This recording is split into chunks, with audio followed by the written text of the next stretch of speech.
Ira, how are you? Welcome to the show. How Hey, have you been? good. How are you, Max? What's going on? Oh, I'm doing pretty well. I've been maintaining during this time and just getting through the world of the pandemic. Everything's getting better. How's everything with you and your family? All good. Thank God. Everything's good. And like you said, we're just moving forward. And, hopefully, we continue in that direction. I'm looking forward to it. And I think we should start off with this, with the news that broke earlier. How about Woody Johnson wanting to bid for Chelsea FC? You know, I got home from work. I had my dinner, and then I was looking at the news. I couldn't believe it.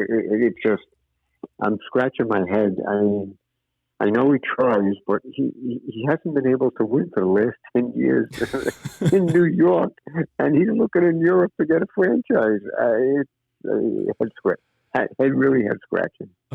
It's unbelievable. And free agency's right around the corner here next week. All the rumors are going around right now about the draft. I think the free agency period is really going to depend on what happens here next week, and it's going to have an effect on what happens in the draft.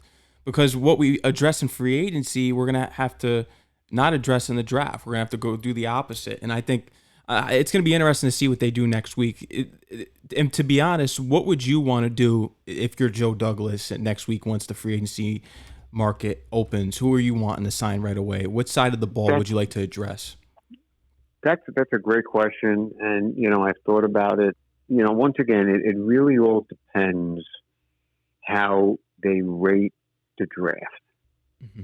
If they know that they could score and help the offense in the draft early, then I think I would address defensively in free agency. Hmm.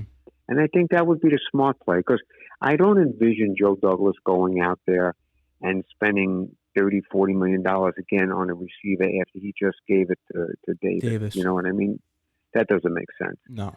Um, a tight end, I was all into Giuseppe or the kid Schultz from From Dallas, Dallas. and it looks like they're both probably going to get franchised, so they're going to be off the market. So so probably I would address tight end in the draft, and I would get a veteran or maybe bring Croft back. I guess Kenny Yabo. I'd still like to see get a shot, but I think defensively, I don't think Douglas is going to break the bank. He spent, big on Lawson last year. Unfortunately, that didn't, he got hurt. Um, I look at it this way. When you look at the roster, they need two safeties. Marcus May's gone. Yeah, he's not I going to be don't, resigned. right. I don't consider Ashton Davis a starting caliber safety. Um, No. I think the corners are good. They could add a veteran. Gidley's out there. I think they could use a linebacker. I'd like them to re-sign Fadakasi. He's flying under the radar. Nobody talks about them. No. You're And the right. biggest question is, how do you feel about Berrios? I mean, I don't know how you could lose this guy. I don't know. You This know? guy, he really became a spark plug for them at the end of the season. And this is someone that you want to retain because they always use the word culture and building a winning team now. I think in order to build this culture, you need to resign a guy like Barrios. And you need him not just because he can be a lethal weapon on the side of the wide receivers as a potential fourth weapon, but special teams. The Jets have had horrific special teams over the years, and this is someone that can turn that in the right direction, and he's proven to do it. I definitely agree with you. I think the problem here, and I understand the dilemma Douglas might have. Personally, I would have given him an extension during the year, but that's passed already. Yeah, I think Berrios and his agent, they want him to get paid like a slot receiver, they a do. number three receiver, and a special teams guy, which is in that $8 to $9 million range. And I believe, from what I hear, is that the Jets view him as a special teams player and not a slot guy. Ugh. So they're letting him get a test market, and I am so almost convinced that he will end up in Buffalo or New England.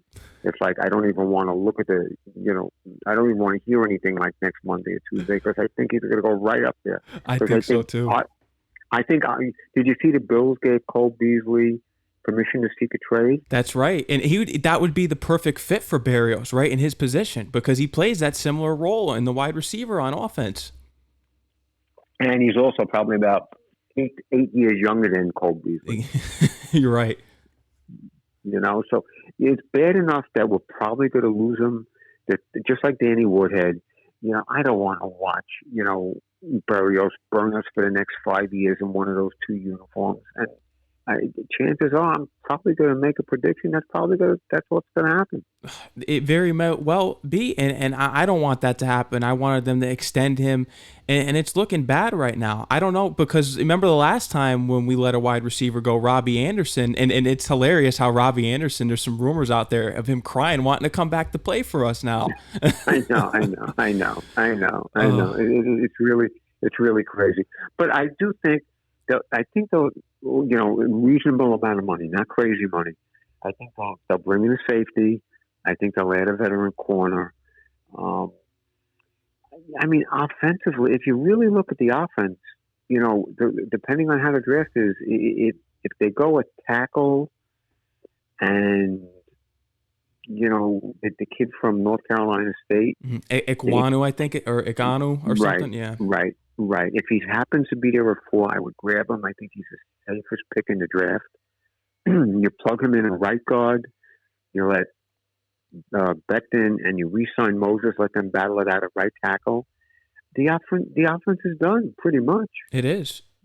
All you got to do is go get yourself a tight end and a number one receiver, and pretty much it's all done. Are you tempted by Amari Cooper at all? Because as soon as the Cowboys announced that they were going to be releasing him, all the Jet fans went crazy on Twitter. Are you tempted by picking up Amari Cooper, even though we did say before that Douglas already spent his money on a number one receiver in Corey Davis, and he's not really a number one receiver? I'd be completely blown away if he did.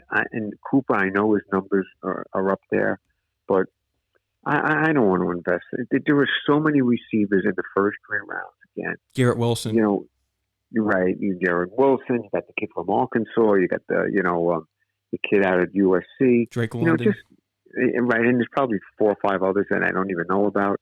Just do your homework and draft a receiver high this year. With one of those first 3 picks, draft yourself a receiver. Let him play opposite Davis. Put Elijah Moore in the slot to replace Berrios, and then you said, go get yourself a tight end, and pretty much, then you just gotta hope that Zach, lives up to what we think he could be. And I think he will. And something did pop up into my head yesterday when I was on another show, and I did say, and it's already circulating online, you have John Abraham going on all these media platforms saying that the Jets should draft another quarterback. I don't know if you saw that, because he's not sold on Zach Wilson. And it popped into my head yesterday, and I said, no, I'm sticking with Zach, and I wouldn't redo that for anything. I know we agreed on Zach Wilson, but I did say to myself, I said, what if he isn't the answer? And I don't know why that popped into my head, but that just popped into my head yesterday for some reason. I think Zach Wilson is the answer, but I said, what if we're doing all this, we're building around him, and it turns out we're going to have another revolving door in a couple of years? Well, that would be a disaster. But that's a great thing that you just brought up, because everybody's concerned about the draft and free agency. I think one of the biggest needs that the Jets need this year is a legitimate backup quarterback. Mm-hmm. Right, because let's look at it this way. Flacco could play, could fling the ball. He has a good arm. I get that. But in 2 years, he's yet to win a game with the Jets. No. Okay?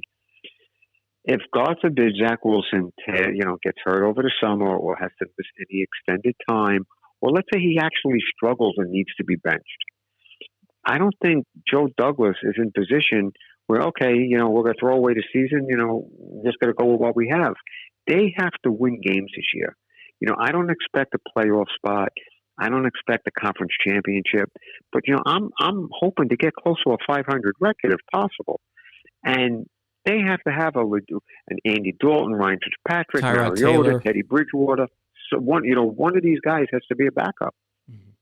They should have been more aggressive with that last year, because remember when we discussed that, we thought that Zach Wilson should spend some time on the bench early on in the season and let him break in, and they didn't do that, and that's why you had the whole Mike White controversy go on once he did get injured. That's right, and that's a whole nother story, because I don't know if you know, he's a restricted free agent. Mm-hmm. They're not placing the franchise tag on him. I heard that already. No, but they put the franchise. They put I think. It's a high tender. Basically, he's guaranteed $3 million.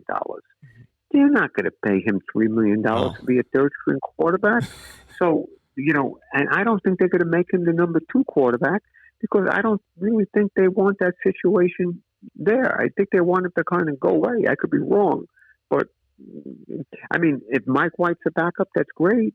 But I mean, do you have faith that he's going to win games if Zach can't play? I don't. No. You need a veteran in there, a young veteran who can actually get us some wins with experience, and they should have did that last year. And to be honest, I said that because I thought the Jets needed a pass rusher. You got Carl Lawson coming back this year.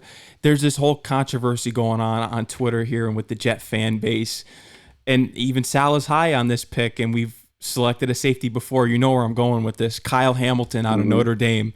What would you do, and what would your reaction be if we did draft Kyle Hamilton? Okay, I'd have to trust Douglas and his staff. I get it. I mean, it's a position of need. Let's face it. We don't 100%. have any. Okay, we don't have a safety. I get that. I'm not a big combine guy, but I did read that he ran a bad 40. Okay, He did. Is he going to be one of these guys that kind of just spit out in college, and then his lack of speed is going to get exposed in the NFL? I don't know. You know what I mean? That would. You remember Sam? You remember Sam Gons when we got him from the Giants? Yes. He was okay. He was a really good football player. He was an inbox. He was great against the run, but he was too slow in pass coverage. And is that possible that that's what Hamilton could be? But to answer your question, would I draft a safety at 4? If I feel high enough that this is the guy I want and is going to be a difference maker, I'm not going to be worried that he's a safety. I would prefer that they don't, but if they do, they better be right. You know, this guy better be Ronnie Lott. He better not be Jamal Adams. Jamal Adams or Calvin Pryor, you know. Well, how about this? Since 1960, the franchise is 62 years old. Mm-hmm. If I recall correctly, because I looked it up, I believe they've only drafted 3 safeties in the first round. It was Adams, Calvin Pryor, and way before your time, Burgess Owens in 1973. Wow. Who probably, I think there's a 4th, and I'm leaving them out. But Burgess Owens, I thought, was a terrific safety for them. Mm-hmm. And once again, it's not, you know, in a top 5 pick, would I do it? I really hope that, you know, Ekwonu ends up falling to them. That's the guy I want. Mm-hmm. I agree with you on that, and I think the offensive line is the number 1 need here for Wilson. And someone that I also am very high on it is Tyler Linderbaum. He's someone that I would love the Jets to get, even if he fell perhaps in the 2nd round. He's someone that I would keep an eye on. That's not going to happen. He's going to be gone before 12. Yeah, and you see that's where Joe Douglas actually has a little bit of a leeway here. Let's say both tackles are off the board, right? Mm-hmm. So then, if he wants to take the chance that the Iowa center is going to be there at 10, he could draft whatever, and with the 4th pick, or even trade down if he had to, right? Mm-hmm. He could take Linderbaum at 10, if that's where they have to get him, stick him at center, and then just move McGovern over to right guard. So they're in a pretty good position. They could go either way with their offensive line help. You know, either draft a tackle and put him at right guard, or draft a center and move McGovern over. So I think that gives them a very nice option. Kayvon Thibodeaux is another name to look out for, because I know that the Jets are very high on him. And if you've been reading things online, I know that Joe Douglas and even Robert Saleh addressed, in order to make Zach Wilson better, you need to prioritize the defense, which was an interesting statement by them. No, I get it, and I understand it, and I would understand the pick. He frightens me, though. I heard an interview, and he was talking about, you know, he's in this for the money, and, you know, he's 2.0 Javon Clowney. And, you know, I've read stuff where he takes plays off. I watched some tape. He looks one-dimensional, looks like he only has an outside move. I don't know. And listen, I could be dead wrong. I just got a bad feel about this guy. Mm-hmm. I like we all say, whoever you pick, just make sure it's the right pick. That's exactly all I care about. Just make sure that it's right, because I think we're so tired of the bus that have been drafted to this team over the years, and we can go on and on about the first and second round picks, and just you can go from any pick in the draft ever for the Jets, any rounds. We just want a player that could become a franchise player of our own. That's right. I mean, when was the last time when we drafted a Pro Bowl player? Think about it. I mean, was it Sheldon Richardson? I feel like, well, you could kind of say Jamal Adams. Yeah, I guess it was Adams. Yeah. I guess it was Adams. Leonard Williams actually made the Pro Bowl. yeah, as an alternate. Sheldon Richardson as an alternate. But listen, they have 4 picks in the top 38, I believe. Mm-hmm. They have to nail it. They got to get 4 starters. Agreed. I'm sorry. I don't care. I don't care what positions. They need to walk away with 4 starters. Mm-hmm. I think they'll address the tight end in the second round. Trey McBride's a name to look out for, as well as Jeremy Rucker from Ohio State. I think one of the 2 of them will be there for them, and I think they'll jump all over it. Especially, they had McBride at the Senior Bowl, so they got a chance to work with him all week. So I'm sure they got an inside track on him. I wouldn't be surprised if they grabbed him with the first pick in the second round, if he lasts that long. And of course, rounds 3, 4, 5, 6, it pretty much, that's really where you build your teams. And, they got Echols, they got Carter, the 2 Carter kids last year. So they did a good job with that. Mm-hmm. They have to have a repeat performance again this year. And this is a big year for Douglas. It is. This is big. He's going, I know he didn't have the first draft when he got the job, but he's going into his 4th year. And if you take away the first year because he didn't put that team together from the start, if you just go by his second and third year, he's 6-27. That's not good. No, it's not. And his first draft wasn't that great either, as we don't even know what Mekhi Becton is right now. That's right. That's exactly right. You want to give him the benefit of the doubt, but, to me, it's just, I got to see this guy stay healthy. Mm-hmm. Get into shape and stay healthy. So, listen, I'm cautiously optimistic that they're going to be a very competitive team next year. I think Zach is going to take the next step. I think they're going to have, some skill position players they'll be able to spread the ball to. But they got to win games. They have to find a way to start piling wins in the win column. Mm-hmm. And hopefully LaFleur really draws better plays than he did in his rookie year as the offensive coordinator here, because there were certain, and you weren't big on LaFleur last year, and I wasn't either. And I really do hope he makes some strides this year coming. And something that really bothers me was, I don't know if you heard about it, but Robert Saleh was saying how that the second year here that we're going into right now, don't get all worked up over it, but the third year will be great. I don't know if you heard about that. I heard about that, and that didn't sit well with me. I mean, realistically, he's probably telling the truth. I mean, if you go back to last summer, I remember at the end of camp, and I was kind of livid about it, but he wasn't lying. No. He says it's going to be worse before it gets better. And he was right. He was right. And, the last month, the Tampa Bay Buck game I enjoyed very much, okay? Even though we lost it. Yeah. Now already, like you just said, he's coming out and said, okay, this is year 2 of a 3-year plan. So pretty much he put the blueprint out there. He says, maybe we'll win 5 or 6, but we're going to make the big jump next year. Well, I mean, how much more leeway is Woody going to give these guys? You know what I mean? I mean, at the end of this year, the one thing I don't want to hear is that, number one, we got to see Wilson take another step. Number 2, we have all this draft capital. We have cap space. Those excuses are over. It's done. This is the year to start showing that you are a legitimate team. And if they don't by the end of the year, then we got some serious problems. Mm-hmm. And like you said before, plenty of times, the noose is around Douglas's neck, and it's tightening, and it makes you wonder, are the Jets going to be big spenders when it comes to free agency next week, as well as making trades? Because Douglas was open to making trades in one of his early press conferences after the season ended. I could see him making a trade. That wouldn't surprise me. Mm-hmm. I'm not sure for what position, but if you look at the free agent class, honestly, okay, now take Devontae Adams out of it, because, even it's not realistic. No. Okay. I mean, even if you could get him, I'm not going to waste that type of money on a receiver if I just paid Davis, like I told you before. But the free agent class, these guys aren't that great. No. You're going to be overpaying a lot of these players who are like, if they were that good, they would have been. I mean, if I missed something today, I don't think the franchise tag's been really used on too many players. Am I right? No, you're right about that.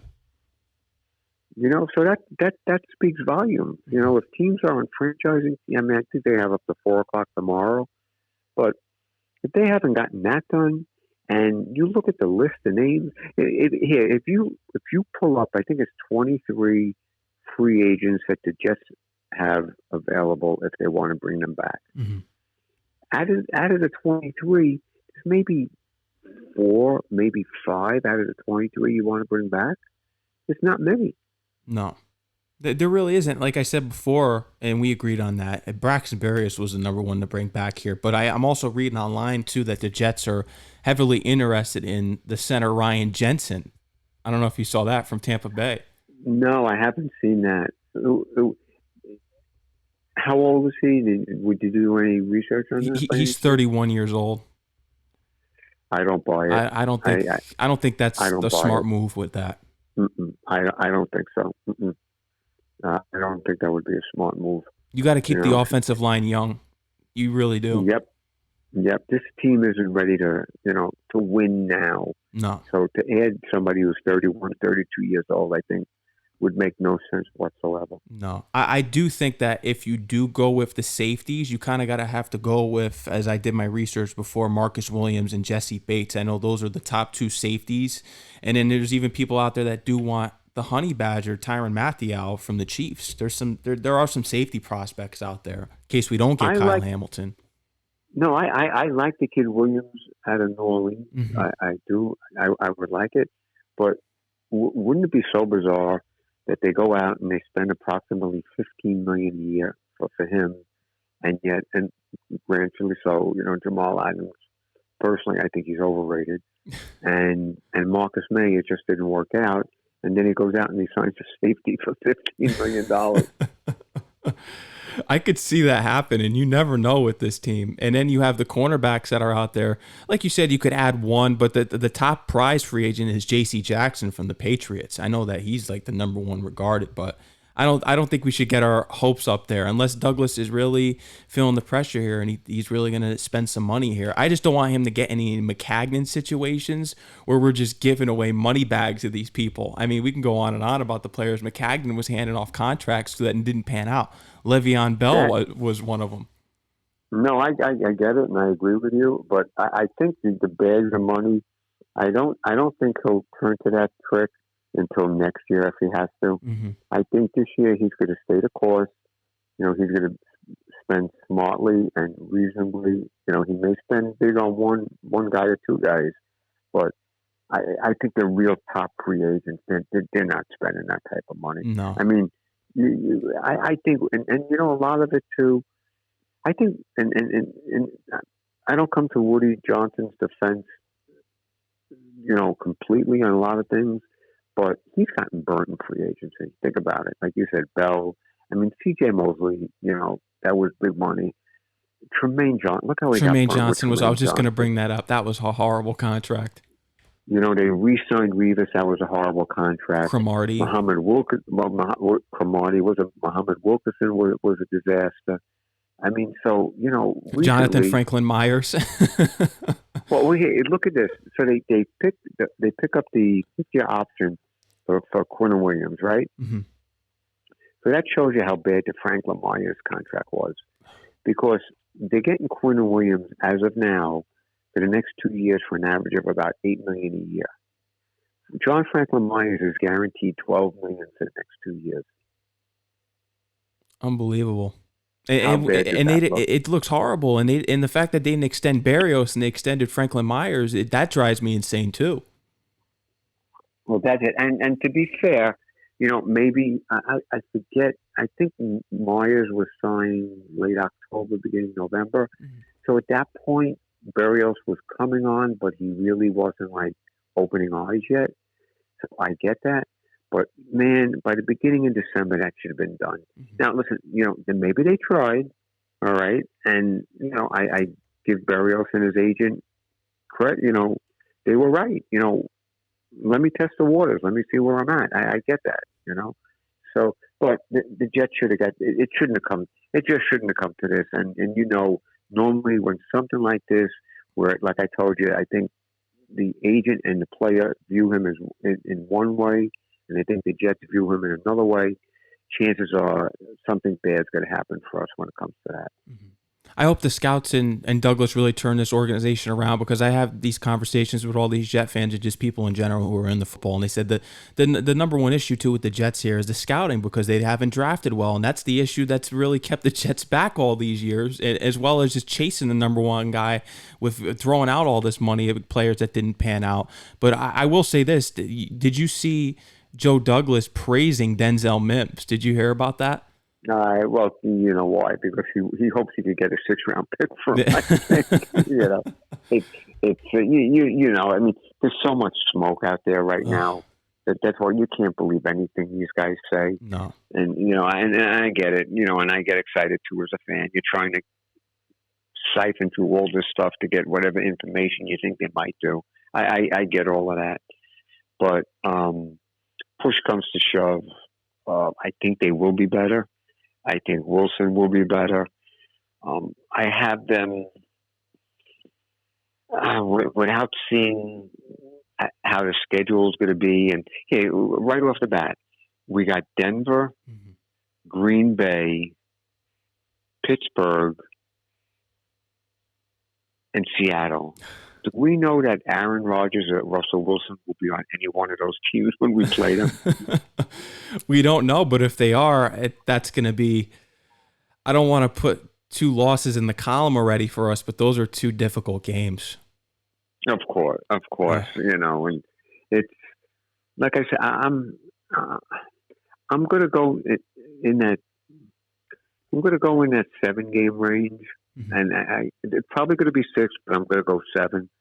I just keep on looking back at the division, and if somehow they could go 3-3 in the division, I think they could win about 8 games. If they struggle in the division, I think it's going to be 6-7. It's just going to be tough. I always say any given Sunday, because you never know. We saw a game like Tampa, and it makes you feel as though the Jets could really compete with anyone out there.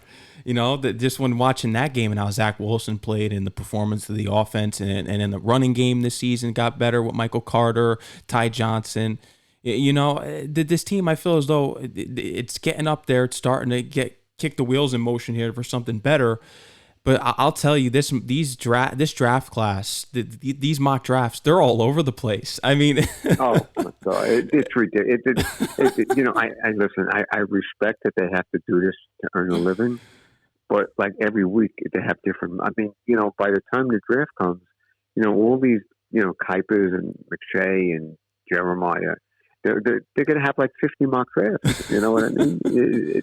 It's absurd. It's crazy. This has got to be one of the only draft classes that I can remember, because we knew we were going to get Zach Wilson last year, and then the other years we pretty much knew best player available unless there was a position needed. But I think because the Jets have 2 picks within the top 10, it just makes it all more confusing, and I really don't know who they're going to select. It's almost like it's going to be a surprise.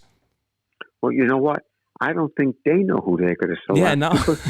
you have to see how the thing falls to them. You really do. Yeah. And then, let me ask you this question: what happens if one of these quarterback needy teams, because there's going to be 1 or 2 quarterbacks that are going to get picked higher than they should, and then all of a sudden, there's an offer on the table. You trading out of that 4 spot and moving down to let's say the Pittsburgh at 18. Are you going to do that and get a couple of picks, to move down?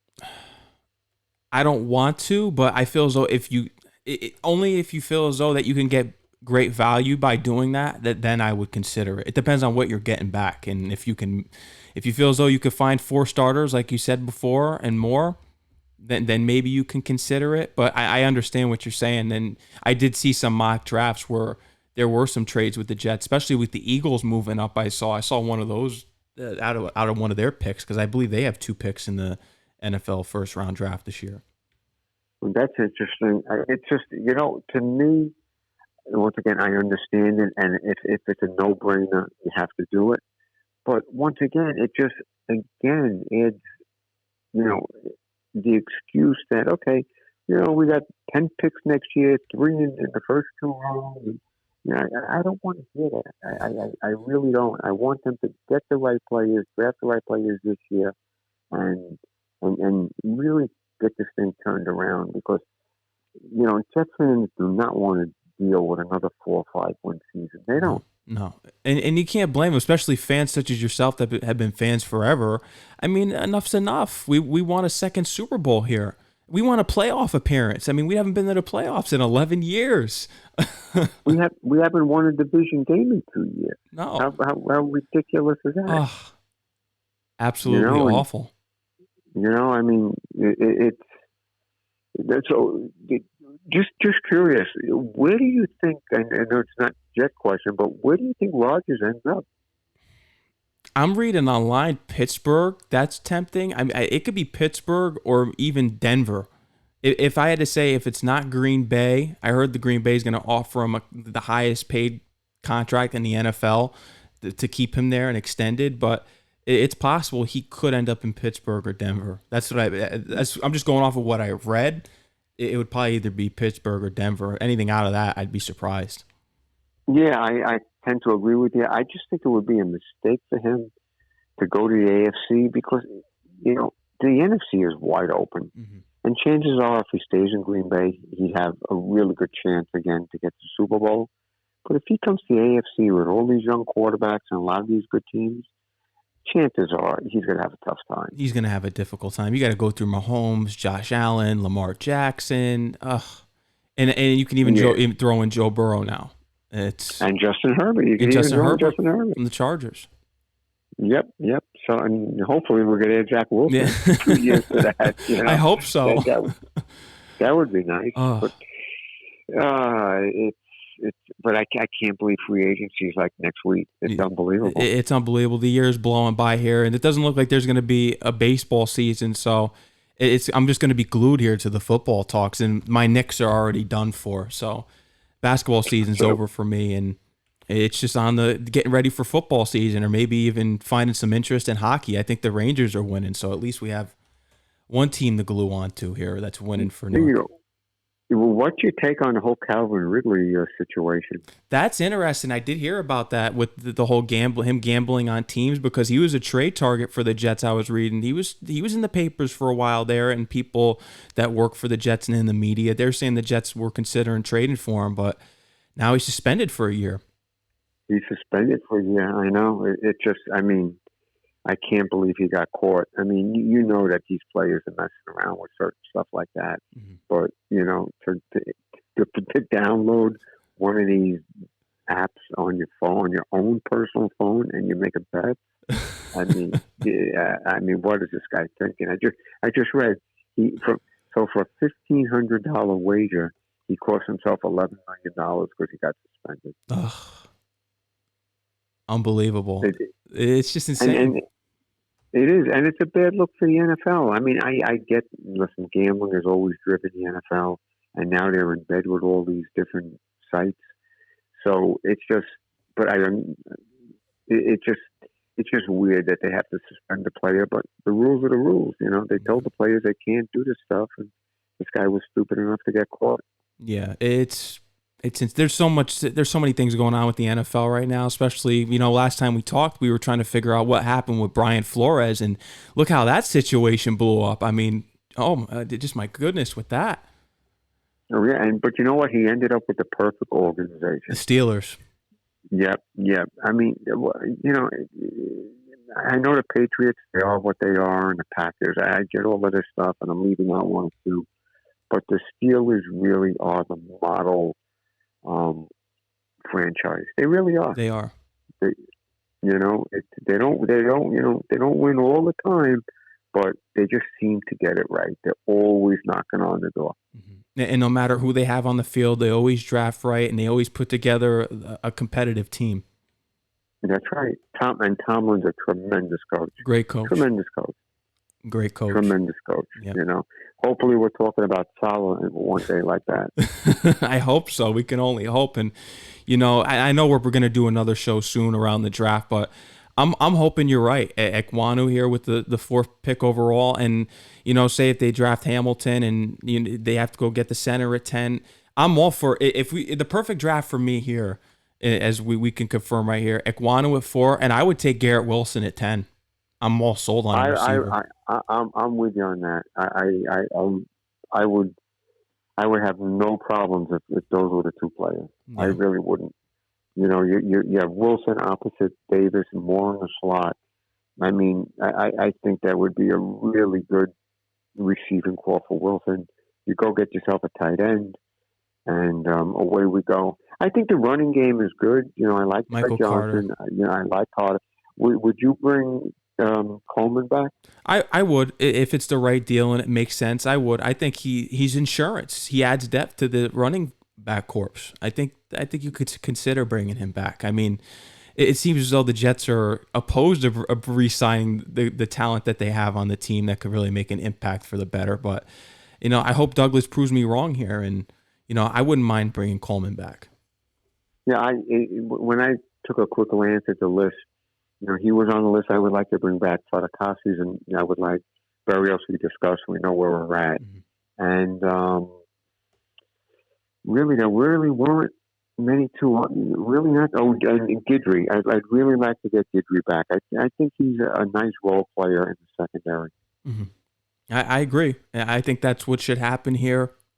Free agency is going to blow up right away next Wednesday. I'm already counting down for it. I hope the Jets make the right moves, the smart moves, and that everything pans out here. And like I said, Wilson and Ekwonu in the draft. I think that the Jets have to keep applying insurance to the offense. If we're building around Zach Wilson, you want to make sure that the offense is youth. It's all youth players. That's right, and that's how I would do it. Of course, you're going to get some defensive players, but I shore up my offense in the draft, and I spend my free agency on defense, and away we go.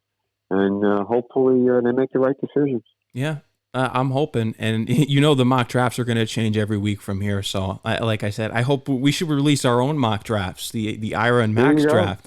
I think there you go. Because we were right about Wilson. Yeah, there you go. So, yeah, well, maybe we should make one as we get close. Like you said when you started the show, I think once free agency kind of plays itself out after the first 2 weeks, I think, myself and everybody else included will have a much better feel on what direction they're going to go in the draft. Mm-hmm. Yeah, and I hope it's the two choices that we have. And, I think that's it. I mean, besides, I think we brought up everything that's really out there to be talked about. I know that Robert Saleh and the scouts weren't at the combine. That kind of bothered me, and they tried to make excuses for it, that they wanted to analyze all the results that they had and footage and meeting with the players through Zoom. But I think that's pretty much it. Is there anything else you wanted to cover, Ira, that you heard about with the Jets? Yeah, no, everything's pretty much all on a quiet front.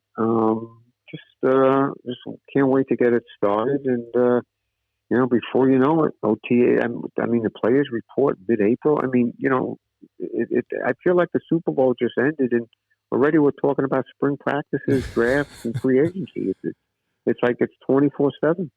It's not ending, and it's going right into the next season already here. And I think especially with the baseball lockout, more people are going to be looking forward to football here. September can't come fast enough now. No, I know, and just one last thing here. Isn't it amazing how no matter what the NFL does, they always come out smelling like a rose. They're headed into free agency and possibly the draft with no baseball on the market. Nope, no baseball at all.